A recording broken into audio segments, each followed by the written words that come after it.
ইত্তাকুল্লাহ ওয়া'লামু আন্নাকুম মুলাকু।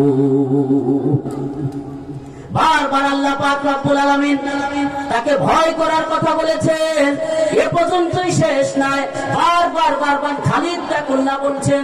আয়াতের অর্থগুলি আমি আপনাদের সামনে বলি নাই। ইত্তাকুল্লাহ মানে হলো আল্লাহকে ভয় করে চলো। কি করো? আল্লাহকে ভয় করে চলো। এই যে আয়াতগুলি আমি আপনাদের সামনে তেলাওয়াত করেছি, সব আয়াতগুলির মধ্যে আল্লাহ এই কথাটাই সংক্ষেপে বলেছেন।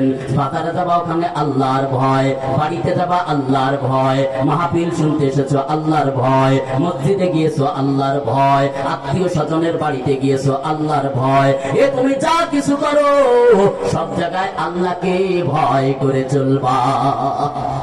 আরো যে কত বলেছেন, ইত্তাকুল্লাহ ইন্নাল্লাহা শাদীদুল ইকাব, ইত্তাকুল্লাহ ইন্নাল্লাহা সারিউল হিসাব, ইত্তাকুল্লাহ ইন্নাল্লাহা আলিমুম বিযাতিস সুদূর, ইত্তাকুল্লাহ ইন্নাল্লাহা খাবীরুম বিমা তা'মালুন, ইত্তাকুল্লাহ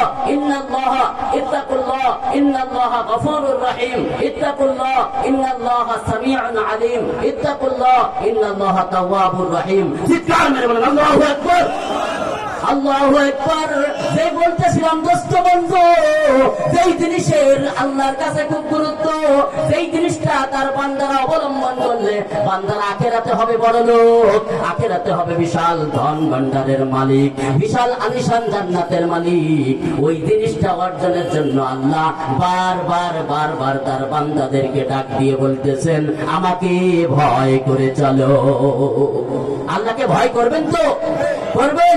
কারা কারা দেখি একটু হাত তুলি। আল্লাহ পাক রব্বুল ইজ্জত এই হাতগুলিকে কবুল করুন, বলেন আমিন। আর ধরে বলেন আমিন।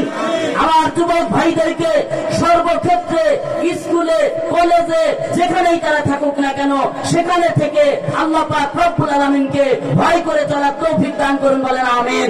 আমার পর্দার আড়ালে যে সকল মা বোনেরা রয়েছেন সকলকে আল্লাহ রব্বুল ইজ্জত তার ভয় নিয়ে চলাফেরা করার তৌফিক দান করুন, বলেন আমিন।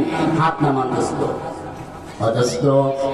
আমি আপনাদের মাঝে যে আয়াত তেলাওয়াত করেছি, আল্লাহ পাক রব্বুল ইজ্জত আমাদের কাছে দাবি রেখেছেন, ইত্তাকুল্লাহ ইয়া আইয়ুহাল্লাযীনা আমানুত্তাকুল্লাহ ওয়া লা তামুতুন্না ইল্লা ওয়া আনতুম মুসলিমুন।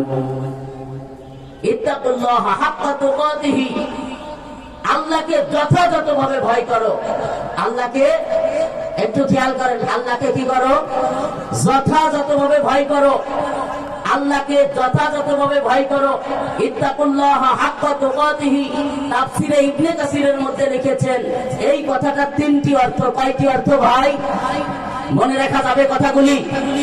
ইত্তাকুল্লাহ হাক্কা তুকাতিহি, এই কথাটার কয়টি অর্থ? জোরে বলেন।